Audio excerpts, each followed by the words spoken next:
ये 5 गिलास तो पानी डाल देंगे और 1 चम्मच दाल और 1 चम्मच चावल डाल देंगे। मतलब इतना झूठ कि उसकी कोई गुंजाइश नहीं है कि मैं उसके सामने उंगली उठा कर ये कह सकती हूँ कि वो संत रामपाल जी महाराज की तो बाद में पहले मुझसे ही जीत कर दिखा दे, हमारे ज्ञान से ही जीत कर दिखा दे। मैं हमारे संत रामपाल जी महाराज गुरु जी तो बहुत बड़े ज्ञानी है, पहले वो हमारी छोटे से ज्ञान के आगे टिक कर दिखा दे, साफ हो जाएगी उनकी धोती। उनके मान चुका है कि सारे सिख, सारे मुस्लिम, सारे ईसाई और सारे हिंदू धर्म के लोग इस मंत्र को जाने और इस मंत्र का लाभ उठाए। हमारे ऑडियंस का ये कहना है कि पूर्ण संत कैसे पहचाने, क्यों आए हम संत रामपाल जी महाराज जी के शरण में, और क्या क्या मिल सकता है या क्या और बताएं इनके बारे में। मैं बताना चाहूंगी, अब बात रही पूर्ण संत के बारे में, तो अगर 12th क्लास में देखें तो एक सूत्र होता है, वहाँ सारे ऑप्शंस को ये देखा जाता है। अब जो हम लोग 5th 6th 7th क्लास में भी रहते हैं तो टिक द करेक्ट नाम का एक क्वेश्चन रहता है, जिसमें हम लोगों को एक क्वेश्चन दिया रहता है और बाकी बहुत सारे उसके ऑप्शंस रहते हैं।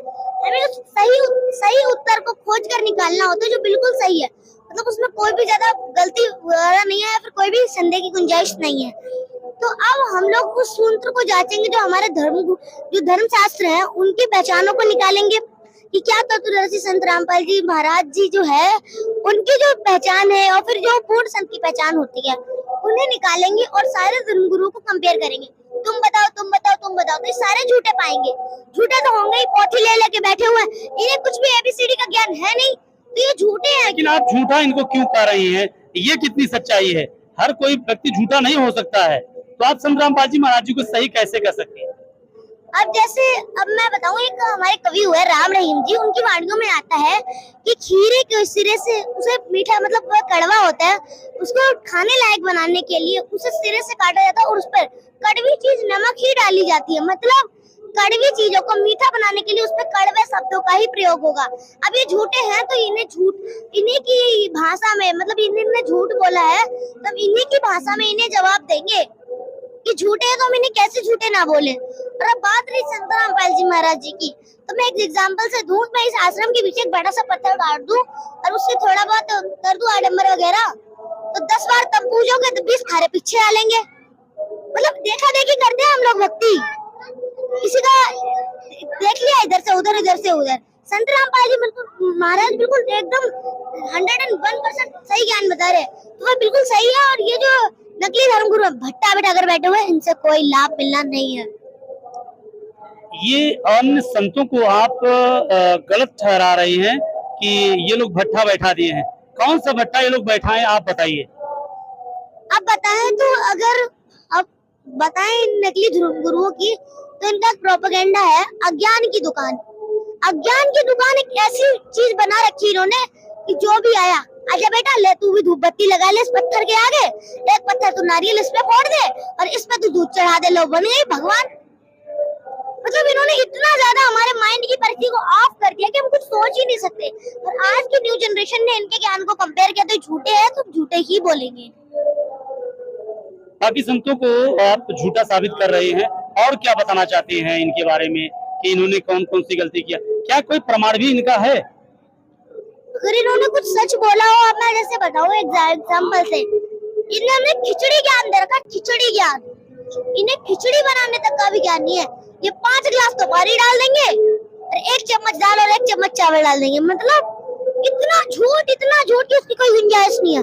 और सच तो बस ये बता देंगे कर्मों का लेख तुम्हें भोगना पड़ेगा, ये वो थोड़ी बहुत बातें बता दी कि हम लोगों को मांस मदिरा नहीं पीनी चाहिए, थोड़ा बहुत सच बता दिया, बाकी सब झूठ सब झूठ सब झूठ।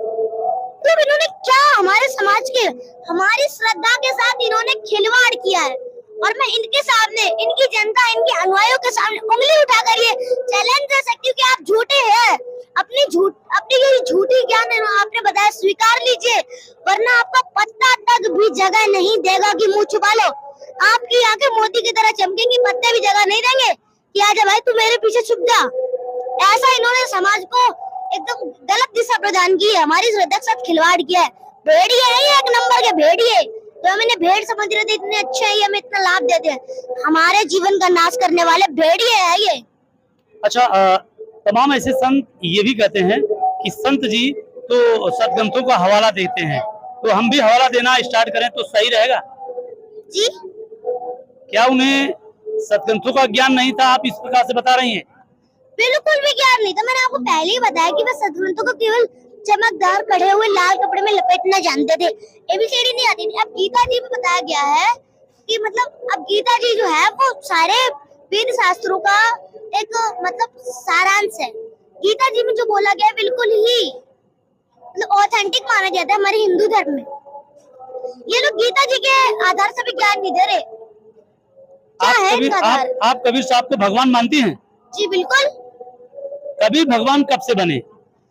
कबीर भगवान जब से इनके ना ब्रह्मा विष्णु महेश थे, ना इनका ये ज्योति, ना ये ब्रह्म था, ना ये परब्रह्म था, ना हम सब आत्माएं थी, ना ये पृथ्वी थी, ना चंद्र सूरज थे, तब से कबीर भगवान है। कबीर भगवान कोई मतलब किसी के कहने सुनने से भगवान नहीं हो गए। उनके आई विटनेस संत हैं काफी सारे, उन्होंने भी बताया उन्हें कबीर भगवान। सदग्रंथों में भी कबीर भगवान। सारे धर्मों में हमें एक ही मिलेगा, Kabir is God, who is God, Kabir is God, Kabir is God, Kabir is almighty God. इतना कॉन्फिडेंस कैसे आ जाता है आपके अंदर? ज्ञान कहाँ से आप ग्रहण कर पाते हैं? और कौन कौन घर में संत जी का उपदेशी है, ये बताएं। अब मैं अपने परिवार का परिचय देना चाहूंगी। मेरी बहन, मेरा भाई, मेरे माता पिता और मेरी दादी जी सभी संत रामपाल जी महाराज के उपदेशक हैं और हमारा बहुत बड़ा सौभाग्य है कि हम सह परिवार संत रामपाल जी महाराज के शिष्य बने। अब मैं एग्जाम्पल दूं अपना कि मेरी हिंदी वाली मैम अगर मुझे ये बताए कि मतलब जो पहाड़ है उसका मतलब पर्वत नहीं नदी होता है, तो क्या मैं बात मान लूंगी? अब मैं भी मतलब इतनी छोटी बालक नहीं हूँ, इतनी अज्ञानी नहीं हूँ कि मैं उनकी बात को पकड़ ना पाऊँ। मैं भी खड़े होकर कहूंगी और मेरे जो साथी हैं क्लासमेट्स वो भी कहेंगे मैम आप ये तो गलत बता रही हो। दरिया, सरिता, तरंगिनी का मतलब होता है नदी, पर्वत का मतलब तो पहाड़ होता है। अब ये कैसे कह सकती हो कि पर्वत का मतलब नदी होता है? तो अब हमें इतना अधिकार, हमें अपनी बात को रखने का जस्टिस मिल चुका है क्योंकि अब हमारे देश में आजादी आ चुकी है, हमें अपने विचार रखने की। हम उनकी बात को एक एक बात को पकड़ सकते हैं और झूठा साबित कर सकते हैं। आज के संत जो है वो गलत ज्ञान दे रहे हैं समाज को, ये आप कह रही है? जी बिल्कुल। तो सही ज्ञान इस वक्त कौन कौन दे रहा है? केवल तत्वदर्शी संत रामपाल जी महाराज ही हैं जो सही ज्ञान दे रहे हैं, बाकी सब भट्टा बैठा कर बैठे। मेरी बार बार रिक्वेस्ट है, हाथ जोड़कर रिक्वेस्ट है कि संत रामपाल जी महाराज की शरण में आइए और इनको तो मतलब इनकी तो इतनी निष्ठा बताएगी कि जो कबीर परमेश्वर जी के, जो कबीर परमेश्वर जी के आई विटनेस संत रहे गरीबदास जी, उन्होंने इनके लिए इतना ज्यादा वो बताया गया है मतलब इनके सिर पे फड़वा फोड़ो, इनको मार घसीटो, इनके पिट्टे पाप नहीं है, इनको निश्चय पीटो। मतलब इसका मतलब ये नहीं कि किसी को कोई आया तो उसे घड़ दो, जूत लगा दो उसके 3-4, जी नहीं। इनको इनका ज्ञान स्वीकार नहीं करना और ना किसी को करने देना है क्योंकि जो हमारी न्यू जनरेशन ये पढ़ी लिखी हो चुकी है, आज इन लोगों को मुंह छुपाने की भी जगह नहीं मिलने वाली। धीरे धीरे अब देखें तो काफी सारे देश ऐसे हैं जिनमें संत रामपाल जी महाराज की सारे ही देशों में पूरे विश्व में संत रामपाल जी महाराज की कार्यशैली विश्व प्रसिद्धि पूरे विश्व में जा चुकी है। और ये नकली धर्मगुरु ना अब तो इन्हें भागने के लिए भी लंगोट नहीं दिया जाएगा कि तुम लंगोट बांध के भाग लो, इन्हें मार मार के घसीट देंगे अपने देश से। उन्होंने इतना बुरा हमारे साथ किया, इस सच्चाई तो हमें बता ही सकते थे। इन्हें क्या मिल रहा है? इनको स्वार्थ बस हमारे लिए, हमारे श्रद्धा के साथ खिलवाड़ करो बस, और कुछ नहीं। अच्छा, मैं ये कहना चाहता हूँ, ठीक है किसी को हो सकता है उनको जानकारी ना हो, इसके लिए आपको नहीं बता पाए हो, तो आप इन संतों के ऊपर इतना आक्रोशित क्यों है? क्योंकि ये संत ऐसे हैं, इतने ढीठ हो चुके हैं सच्चाई को जानकर भी, ये लोग सच्चाई स्वीकार नहीं करते। अब जैसे अब ये देवकीनंदन ठाकुर जी, अनुद्राचार्य जी ऐसे संत हैं, संत रामपाल जी महाराज की एक वीडियो क्लिप देख लेंगे, उन्होंने ये बता दिया हमारे ऊपर आक्रमण कर दिया, तो अब उनके लिए अपशब्द प्रयोग करेंगे और मतलब सच्चाई नहीं दिखाएंगे, स्वीकार नहीं करेंगे। इतने ढीठ हो चुके हैं संत, उल्टा जो सच बता रहे हैं उसके लिए ही ये लोग आक्रमण करेंगे उल्टा। यानी ज्ञान से सामना नहीं कर रहे हैं, गलत बिहेव मतलब स्टार्ट कर देते हैं लोग, ये कहने का मतलब आपका? जी जी। अच्छा, एक सवाल और रहता है, संत रामपाल जी महाराज समाज में एक ऐसी भूमिका निभा रहे हैं, तमाम बुराइयां खत्म कर रहे हैं, दहेज मुक्त शादी करा रहे हैं, फिर भी इन्हें जेल में क्यों डाला गया? अब पहले तो मैं बता दूं जेल में क्यों डाला गया। संत रामपाल जी महाराज ने जब अपना ये मिशन स्टार्ट किया था तो उनके न तो इतने अनुयायी थे और न किसी ने उनका इतना ज्ञान स्वीकारा था। तब संत रामपाल जी महाराज ने इस झूठे महर्षि दयानंद की पोल खोल दी, इसकी धोती धोके दिखा दी क्या है इसकी धोती के अंदर, क्या इसके दिमाग में चल रहा है। सत्य प्रकाश और वेदों को सामने सामने कर दिया। जब ये झूठे पाए गए तो अब जनता ने इनसे प्रश्न करना शुरू कर दिया, तो इन्होंने संत रामपाल जी महाराज के ऊपर झूठे मुकदमे लगाने शुरू कर दिए और उन्हें जेल में डाल दिया। मैंने पहले भी बताया था, जो सच्चा संत है उसके सिर्फ सब राड़ बढ़ाते हैं। जैसे मैं एक एग्जाम्पल से समझाऊं, एक भविष्य वक्ता थे जो मतलब उस टाइम उस देश में यह भ्रांति फैली हुई थी कि पृथ्वी एक जगह रुकी है और सूरज उसके चारों तरफ चक्कर लगाता है। उसके बाद फ्रांस में देश था, फिर उन्होंने अब बताया भविष्य वक्ता जी ने कि सूरज एक जगह है, पृथ्वी उसका चक्कर लगाती है। उनका इतना विरोध हुआ कि उन्हें मतलब मार दिया गया। उसके बाद जब पहला सैटेलाइट जब गया आकाश में, तब उसने सच्चाई दिखाई कि पृथ्वी गोल घूमती है, मतलब रोटेशन करती है, रोटेशन करती है जो सन है उसके चारों तरफ, और सन एक जगह रुका हुआ है। ऐसे ही संत रामपाल जी महाराज बिल्कुल सच्चा ज्ञान बताते हैं, और जो ये नकली धर्मगुरु सब झूठ बोल रहे हैं। अच्छा, सतग्रंथों में ये सब बातों का प्रमाण है? जी बिल्कुल। अच्छा, संत रामपाल जी महाराज तत्वदर्शी है, इसका भी प्रमाण है? जी बिल्कुल। बाकी लोग अपने आप को संत समाज का साधु बताते हैं या महाराज बताते हैं या कथावाचक बताते हैं, वो सही है? किसी को ये मतलब नहीं बोलना चाहिए कि हम तत्वदर्शी संत हैं, क्योंकि तत्वदर्शी संत केवल संत रामपाल जी महाराज जी ही है। तत्वदर्शी संत एक ऐसा संत होता है जो मतलब उसे एक गारंटी दी होती भगवान ने कि तुम्हें सारे जो भी मानव समाज है उसे पार कराना है। और बात रही संत रामपाल जी महाराज जी की, तो ये नहीं कहते मैं तत्वदर्शी संत हूँ, ये नहीं बोलते, ये शास्त्रों से दिखाते हैं। जो मतलब अब जो भविष्य वक्ता है उनकी भविष्यवाणियों पर जो खुद को बताते हैं कि मेरा जन्म अब इतने टाइम हुआ था, ये हुआ था, और भविष्य वक्ताओं ने क्या बताया था। जब सब कुछ सच्चाई सामने आ ही रही है तो हम उन्हें कैसे नहीं माने तत्वदर्शी संत। और इन लोगों को से हमें तो इतनी ज्यादा घृणा हो गई है कि अगर हम लोगों को अधिकार मिल जाए तो हम इन्हें अपने देश से देश निकाला देने की बात भी सरकार से कह सकते हैं। और क्या कहना चाहती हैं समाज के लिए जो आज भी तमाम लोग अन्य संत पंथ में फंसे हुए हैं या वो सतभक्ति नहीं कर पा रहे हैं या तमाम ऐसे दुखों से परेशान हैं, उनके लिए आप क्या कहना चाहती हैं? मैं सबसे पहले तो बताना चाहूँ कि कुछ लोग ऐसे जो काफी दुखी हैं, संत रामपाल जी महाराज ने उनके लिए भी काफी मुहिमें चलाई और उन्हें भी संदेश दिया है कि इन मतलब जो झूठे धर्मगुरु हैं इनके पंजे से बाहर आ जाओ। अब जैसे मैं बताऊं कि अब एक एग्जांपल से समझाते हैं। 3-4 बस होती है, अब एक बस का ड्राइवर होता है और कंडक्टर होते हैं। अब बस में थोड़ी बहुत खराबी हो जाती है तो फर्स्ट क्लास के जो बुद्धिमान लोग होते हैं कहते ये तो खराब हो गई, जल्दी से वो उतर के तुरंत ही दूसरी बस में चढ़ लेते हैं। कुछ ऐसे होते हैं कुछ टाइम लग रहा है तो चले जाते हैं, शायद खराब हो गई है, और कुछ ऐसे होते हैं जो जब तक वो पूरी खराब नहीं हो जाती तब तक जाते नहीं हो। कुछ ऐसे होते हैं जो ड्राइवर कंडक्टर जब बोल देंगे कि हाँ ये खराब हो जाएगी तब जब निकल जाएगा, और कुछ ऐसे होते हैं ड्राइवर कंडक्टर के कहने पर भी वहाँ से नहीं निकलते। यानी आपके कहने का मतलब साफ साफ ये समझ लिया जाए कि आज अन्य संत के शरण में जो भी भक्त आत्माएं हैं, जो भी आत्माएं हैं, जो भी भक्त लोग हैं, वो आज संत रामपाल जी महाराज जी की शरण में चले आए, अन्यथा उनकी जो गाड़ी है, जो अन्य संत है, वो गाड़ी खराब हो चुकी है ऑलरेडी, ये कहना चाहती है। अच्छा, अन्नपूर्णा मुहिम चला रहे हैं संत रामपाल जी महाराज, उनके बारे में आपका क्या कहना है? गरीबों को भोजन देने वाले हैं संत रामपाल जी महाराज, और उन्हें रोटी कपड़ा मकान देने वाले हैं संत रामपाल जी महाराज। संत रामपाल जी महाराज की ख्याति बखान करें तो बहुत ही ज्यादा उनके गुणों को बखान नहीं कर सकते। रोटी कपड़ा और मकान हर गरीब को देगा कबीर भगवान, खुश होगा हर इंसान, धरती बनेगी स्वर्ग समान। ये संत रामपाल जी महाराज की अन्नपूर्णा मुहिम का नारा है। संत रामपाल जी महाराज अनाथ बच्चों को शिक्षा देते हैं, गरीबों को भोजन रोटी कपड़ा मकान जो भी उन्हें आवश्यक वस्तु सब दे रहे हैं। अन्नपूर्णा मुहिम एक ऐसी मुहिम है जिसके तहत सारे ही मानव ऊंच नीच का मतलब जो ये भेदभाव है कि वो गरीब है हम अमीर है, तो ये भेदभाव खत्म होगा। और ये मायाधारी मस्करे जो है ना, इनको शर्म आनी चाहिए। एक संत इतना बड़ा वो काम कर रहा है और तुम मायाधारी होकर भी किसी की मदद नहीं कर रहे, तो अन्नपूर्णा मुहिम एक बहुत अच्छी मुहिम है। और आप संत समाज को और बाकी लोगों को क्या संदेश देना चाहती हैं जो आज भी अपने आप को संत कहती है, उनके लिए आपका क्या कहना रहेगा कि आप भी संत रामपाल जी महाराज जी के शरण में चले आइए? जी बिल्कुल, आना ही पड़ेगा, क्योंकि आप अब सच्चाई को देख रहे हैं तो आप भी स्वीकारिए और अपने शिष्यों से भी कहिए कि संत रामपाल जी महाराज की शरण में वह चले जाए और अपना कल्याण करा ले।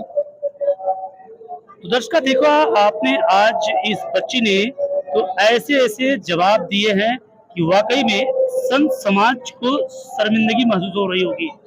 इसलिए आज ये सच्चाई पहली बार नहीं, कई बार खोली गई है, कई बार बताई भी गई है, लेकिन आज वो लोग उसी बस और कंडक्टर वाली कहानी है कि वो छोड़ के नहीं जाना चाहते। और क्या कहना चाहते हैं समाज के लिए आप? मैं समाज के लिए यही कहना चाहती हूँ, क्योंकि आप सब संदेश तो नहीं दे सकते, संदेश तो संत रामपाल जी महाराज जी दे रहे हैं।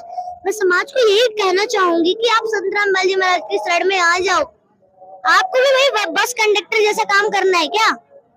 अब जब कंडक्टर भी उतर गया, काफी सारे संत हैं जो अपने झूठा ज्ञान को मतलब अस्वीकृति देकर और संत रामपाल जी महाराज की शरण में आ रहे हैं, वह भी बहुत अच्छा कार्य कर रहे हैं। तो ये नकली धर्मगुरु, इन्हें भी अपना जो अज्ञान की अस्वीकृति स्वीकार करके और संत रामपाल जी महाराज की शरण में आना चाहिए और अपने शिष्यों को भी बताना चाहिए कि हम लोग संत रामपाल जी महाराज की शरण में चले और अपना कल्याण करा लें। अच्छा, एक लास्ट सवाल ये आपसे और रहेगा। संत कबीर जी, ऐसा बताया जा रहा है कि ये ऐसे परमात्मा भगवान हैं जो सशरीर आते हैं और सशरीर चले जाते हैं। बाकी अभी तक जितने लोग आए हैं माँ के गर्भ से ही जन्म लिए हैं। ये कितनी सच्चाई है इसमें भी? ये बिल्कुल सच्चाई है, क्योंकि अब कबीर जी की एक वाणी है, ना मेरा गर्भ न जन्म बसेरा, बालक बन दिखलाया, काशी नगर जल कमल पर डेरा, तहाँ झुलाए न पाया। ना मैंने गर्भ धारण कर मतलब गर्भ से ही मेरा जन्म हुआ है, ना मेरा गर्भ में बसेरा रहा है, ना मेरा कोई माता पिता है।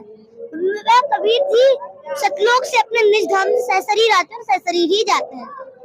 अच्छा, कई लोग ये भी कहते हैं ना कि कबीर जी के माता पिता भी हैं, उनकी औरत भी है, ये भी बताते हैं कई लोग ऐसे। उनके माता पिता हैं, ये बात तो मतलब वो बिल्कुल झूठ बोलते हैं, क्योंकि कबीर जी जब आए थे, शॉर्ट में बताना चाहूंगी, कबीर जी जब सतलोक से आए थे तब उन्हें जिन मतलब जुलाहा दंपति ने उठाया था वह उनके मुंह बोले माता पिता थे। और बात रही उनकी पत्नी की, तो ये बात वो बिल्कुल झूठ है। अगर उनकी पत्नी होती तो उनके कई माँ बाप वो कहाँ रहती है, कुछ बताओ तो, कुछ प्रूफ है उनका? कुछ भी हुआ भाई बोल दिया। उनके बच्चे भी बताए जा रहे हैं, 2 बच्चे भी बताए जा रहे हैं, वो क्या था? पहले तो मैं बात कर दूं उनकी पत्नी की, ये बिल्कुल झूठ है, क्योंकि कबीर साहब जी जो है उनकी वाणी में काफी में लोई शब्द आता है, और ये जो बोलते हैं कि लोई उनकी पत्नी थी। गरीबदास जी की एक वाणी है कि मतलब जो ये नर लोई है, नर और लोई, ये 2 शब्द गरीबदास जी की वाणियों में आते हैं। ये नर शब्द पुरुष के लिए प्रयोग होता है और लोई शब्द स्त्री के लिए। तो लोई का मतलब होता है स्त्री, नर लोई। ये सारे जो जितना भी संसार में नर लोई मतलब स्त्री पुरुष है, सारे सत्य ज्ञान को स्वीकार है। तो उनकी पत्नी नहीं थी, अगर होती तो तुम कई शास्त्रों में बताते। कहाँ है? कौन सी अपनी पोथी शुरू कर दी तुमने जो कहते हैं उनकी पत्नी थी? अब बात है बच्चों की, तो कबीर साहब जी ने समाज को सही दिशा देने के लिए एक लड़के को जिंदा किया था। शेख तकी गुरु थे जो उस समय मुसलमान धर्म के परिवर्तक थे। उन्हें जो काफी ईर्ष्या थी कबीर साहब जी से, तो उन्होंने बोला था मुर्दे को जिंदा करके दिखाओ। कबीर साहब जी ने एक मुर्दे बालक को जिंदा किया था। उसका जनता ने बोला था कमाल कर दिया, और उस बच्चे का नाम कमाल रख दिया गया था। फिर जो शेख तकी था और उसे ईर्ष्या बढ़ गई, उसने बोला वो बच्चा तो सदमे में था, मेरी बेटी जो कब्र में दबा रखी उसे जिंदा करके दिखाए कबीर, तो मैं उसे भगवान मान लूं। तब कबीर जी ने उस बेटी को भी जिंदा किया था। फिर जनता ने बोला कमाल कर दिया, तो उस बेटी का नाम कमाली रख दिया। अब ये दोनों बच्चे कबीर साहब के साथ हो गए और कबीर साहब के साथ रहने लगे, इसलिए वे उनके मुंह बोले बच्चे भी कहलाए। तो देखा दर्शकों, आपने देखा कि वाकई में जो बताया जा रहा था कि कबीर साहब के माता पिता भी हैं और इनकी पत्नी भी है और इनके बच्चे भी हैं। तो बच्चे किस प्रकार से थे आपने देखा, ये सही है। आज इस प्रकट दिवस के उपलक्ष्य में हम कबीर साहब के बारे में जान रहे थे। और क्या कहना चाहती हैं, कुछ बता दीजिए अपने से। मैं बताना चाहती हूँ कबीर साहब के बारे में। कबीर साहब है वो परमेश्वर कबीर साहब जी, मतलब पूरी सृष्टि के बुनने वाले, जगत के तारनहार और पूरी पृथ्वी के सृष्टि करता है। उन्होंने सारी सृष्टि को उत्पन्न किया है, सारी सृष्टि बनाई है, तो वही पूर्ण परमात्मा है, हमें उन्हीं की भक्ति करनी चाहिए। तो आप देख रहे हैं छोटा पेट बड़ा धमाका वाली बात है। ये संत रामपाल जी महाराज जी की एक छोटी सी अनुयायी है और इनको वो ज्ञान है शायद इस समय वर्तमान में किसी कथावाचक को भी नहीं हो सकता है, क्यों इनसे कहीं से भी कोई प्रश्न किया जाए ये हाजिर जवाब है, तुरंत जवाब देती है। तो ऐसे ऐसे छोटे छोटे भगत संत रामपाल जी महाराज जी के पूरे विश्व में तहलका मचाने वाले हैं। और ये अगर सभी दर्शक बड़े सम्मान के साथ इसको देखेंगे तो हमारा एक छोटा सा सवाल है, एक लोकवेद रहा है, एक ब्राह्मण कहते हैं जो बड़े उच्च कोटि पे बैठे हैं, कहते हैं विधवा ब्राह्मणी के कबीर साहब पैदा हुए थे, क्या आप बताएंगे क्या? सिर पैर तो बता दो, कुछ भी समझ में आया बोल दिया। किसी को देख लिया वो वहाँ पे टेंट ऐसे लगा रहा बिना खूंटे के, तो हम भी बिना खूंटे के लगाएंगे टेंट। मतलब उनके कुछ भी आधार नहीं है। कुछ सिर पैर तो बताओ, उसको कहाँ रहती थी, कहाँ प्रमाण है? कुछ है प्रमाण? है वो तो बोलो, आओ सामने करके दिखाओ। इस संत रामपाल जी महाराज हम पर आक्रमण कर रहे हैं, हमारी धोती धोल रहे हैं, सारा साफ कर रहे हैं हमें, इसलिए हम तो कुछ भी कबीर साहब पे कुछ भी बोलते जाओ उनके बारे में। आओ सामना करो कि प्रमाण है इस बात का। कबीर साहब जी विधवा ब्राह्मणी से नहीं जन्मे थे, बिल्कुल झूठा प्रोपेगेंडा है। भाई है प्रमाण तो बताओ। कुछ नहीं प्रमाण इनके पास, होता तो आके सामना करते इस तत्व ज्ञान का। अब सत्य बोल रहा उन्हें कभी संत रामपाल जी महाराज को अपमानित करना तो खूब सीख लिया, पर ज्ञान के आगे नहीं आ सकते। पता है इस बाढ़ में हम भी साफ हो जाएंगे, तो तोप का गोला हमें भी उधर खींच के डाल देगा। ये तो ऐसा काम है, ऐसी अंधा गधा कोई ट्रेन के सामने खड़ा हो और उसे लगा कि मैं बहुत शक्तिशाली हूँ, ये जो ट्रेन मुझे डिस्टर्ब करने के लिए आ रही है मैं इसे रोक लूंगा। तो अब संत रामपाल जी महाराज और कबीर साहब का ज्ञान जो है ऐसा है जैसे वो ट्रेन है, उस अंधे गधे को उठा के इधर फेंक देगी। ऐसे नकली धर्मगुरु को कबीर साहब संत रामपाल जी महाराज साफ कर रहे हैं। भाई है प्रमाण? आओ बताओ कि कुछ नहीं इनके पास प्रमाण, झूठ बोलते रहते हैं सब।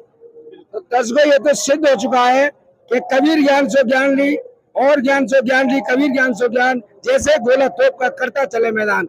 देखिए किस तरह से जवाब दिया है। वो ब्राह्मण बहुत ही गलत कहते हैं जो अपनी स्त्रियों को विधवा बता करके और उनसे बच्चे पैदा कराते हैं। इस तरह से ब्राह्मणों को नहीं बोलना चाहिए और न उन लोगों को बोलना चाहिए जो विधवाओं के बच्चे पैदा करा रहे हैं, तो बिना पुरुष के बच्चे पैदा नहीं होते। इसलिए परमात्मा से शरीर आया और से शरीर गया, ये सिद्ध कर दिया है संत रामपाल जी महाराज जी के छोटे से अनुयायी ने।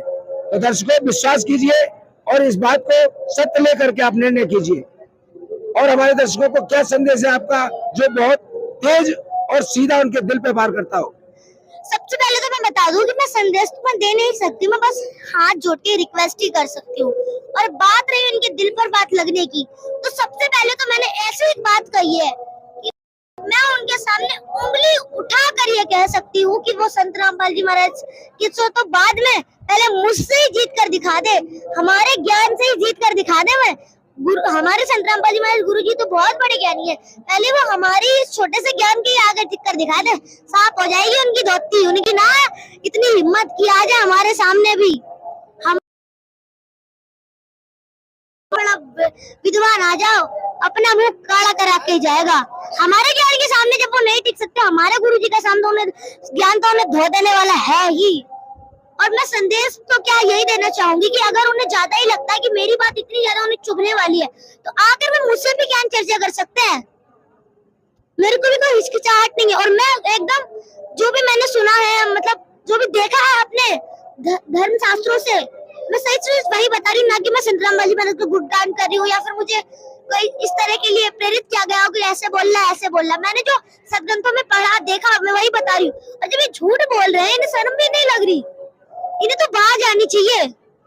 अब जैसे एग्जाम्पल दूं, एक छोटा बच्चा होता है उसके अंदर भी ये सब चीज नहीं होती है, वह अपनी गलती को भी स्वीकार लेता है, झूठ नहीं बोलता। इतने बड़े होकर भी झूठ बोल रहे हो, शर्म नहीं आ रही? शर्म नहीं आ रही तुमको? तुम्हारी मतलब व्याख्या अगर कर ले तो हमारी ये जिह्वा भी कांप जाती है। इतने झूठे, शर्म नहीं आ रही ना? एक छोटी सी बच्ची तुम्हारा पर्दाफाश कर रही, शर्म नहीं आ रही? क्यों आएगी शर्म? बस अब 4-5 अनुयायियों को बुला के और कह देना ये तो रामपाल ने सिखाया है। सिखाया हो तो आ जाओ मेरे सामने, करो मुझसे ज्ञान चर्चा। मतलब संत रामपाल जी महाराज को जो ज्ञान है तोप की तरह चलता है, ये साफ हो जाएंगे सारे उनके सामने। मैं समाज को यही मैसेज देना चाहूंगी कि संत रामपाल जी महाराज की शरण में आ लो, वरना संत रामपाल जी महाराज की ज्ञान रूपी गोली तो है ही, चैन की रोटी खा लो चुपचाप, और ये बरगलाना बंद करो सबको। वरना जैसे अब राजनीति का उदाहरण दूं तो मोदी जी ने जैसे पाकिस्तान को साफ किया है ना, ऐसे साफ करेंगे तो मैं संत रामपाल जी महाराज, धाए धाए धाए उड़ जाओगे सीधे, पता भी नहीं लगेगा कहाँ गए, तितली की तरह। इसलिए मैं सबको यही बताना चाहूंगी कि संत रामपाल जी महाराज की शरण में आ जाइए, कोई इनसे लाभ नहीं होना है। तो दर्शकों, आज ये सिद्ध हो चुका है कि एक संत रामपाल जी महाराज नहीं, अब करोड़ों रामपाल जी संसार में आ चुके हैं। और ये इस तरह के अगर हौसले हैं, इस तरह की अगर उड़ान है, तो आज वो लोग अपने आप को जान लें। वो समझना जो कहते थे रामपाल को जेल में भेज दिया, आज उन ज्ञानी को चैलेंज है ये कि उन्होंने रामपाल को जेल में नहीं बल्कि करोड़ों रामपाल पैदा कर दिए। और हम धन्यवाद करते हैं ऐसे संत को जिसने ऐसे बच्चों को आज यहाँ पर उपस्थित धरती पर कर दिया। जिस लोक में ज्ञान नहीं था, उस लोक में आज संत रामपाल जी महाराज जी का ज्ञान सर चढ़ के बोल रहा है। और भी कोई चैलेंज हो तो आप संत रामपाल जी महाराज जी के आधार अनुसार, ज्ञान अनुसार इनको और कर दीजिए। मैं चैलेंज की बात तो करूँ तो इन्होंने सब कुछ ही झूठ बोल रखा है। चैलेंज तो इतने चैलेंज है कि सबसे बड़ा चैलेंज तो यही है कि कभी हमारे ज्ञान के सामने आए नहीं, क्योंकि हमारा ज्ञान ऐसा है कि इनकी जो धोती है एकदम धोरी है, अंदर से खोखले सामने आ गए तो आएंगे कि हमारे ज्ञान के सामने।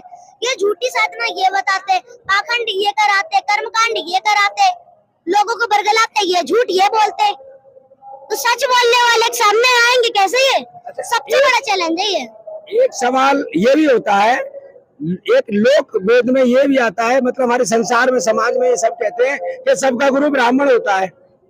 तो क्या ब्राह्मणों को ये भी शास्त्र का ज्ञान नहीं था? और था तो उन्होंने फिर पेड़ पत्ता पौधे ये तमाम तरह की पूजाएं करवाई। अगर था तो इनको क्या चैलेंज है आपका? मैं चैलेंज की बात करूँ तो ब्राह्मणों की, ये लोगों ने तो इतना ज्यादा मतलब कर रखा, हमारे समाज को गलत दिशा दी है।